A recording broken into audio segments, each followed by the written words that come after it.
Assalamu alaikum warahmatullahi wabarakatuh. Kabajamtoota hordoftoota Ikhlaas Production hundaaf viidiyoo seenaa haaraa qabannee walitti deebinee jirra. Hanga xumura viidiyoo keenyaatti nu wajjin turaan affeerraa keenya. Seenaan keenya kan har'aa akkanam baguma jannanni harka kee hin tahin alhamdulillah jedhama. Jannanni harka eenyu akka hin ta'in seenaa kana keessa akka hubattan abdii qabaan. Hanga xumura viidiyoo keenyaatti nu wajjin turaan affeerraa keenya. Ollaa imaama beekamaa Abuu Haniifaa jedhamu namticha machaa'aa tokkotu ture. Imaamni kun namticha kana ni gorsan dhagahuu hin dandeenye. Isaanis gorsanii dadhabanii itti dhiisan. Guyyaa tokko halkan akka tasaa ulaan imaamu Abuu Haniifaa rukutame.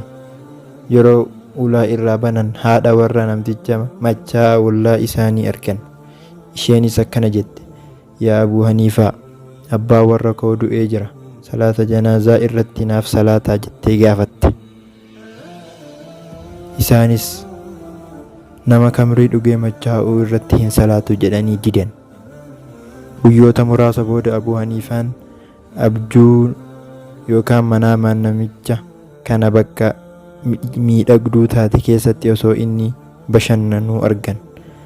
Jannata keessa tahuu isaa baran. Namichi kunis Abuu Haniifaadhaan akkana jedhe, baguma jannanni harka kee hin tahin alhamdulillahi jedhe. Abuu Haniifaanis ganama hirriba irraa dammaqanii gara haadha warra namticha kanaa deemuun, abbaa warra kee addunyaa irra gaafa ture maal dalagaa ture jedhanii gaafatan. Haati warra namtichaas akkana jetteen, baay'inaan dalagaa addaa qabaachuu dhabus garuu guyyaa Jum'aa yeroo maraa yatiima ganda keenyaa walitti qabuun nyaachisaa ture jetteen. Kana booda Abuu Haniifaan baay'ee gaddanii akkana jedhan, sababa hojii kanaaf Rabbiin jannata kenneef tahuu mala jedhan.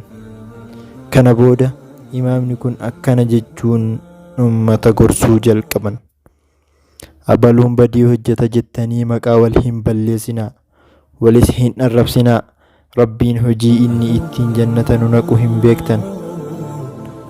Dhuguma baguma jannanni harka namaa hin tahin alhamdulillah jechuun seenaa kan kokolabaa filattanii hanga xumuraatti waan nu dhaggeeffattaniif galatoomaa isiniin jecha. Viidiyoodhaan haaraa akkasuma seenaawwan bashannansiisoo fi barsiisoo ta'an chaanala kanarraa saffisaan akka isin qaqqabayyuu barbaaddan chaanala keenya subscribe gochuudhaan nu gargaaraa isin jennaan. Wassalaamu alaikum warahmatullahi wabarakaatuh.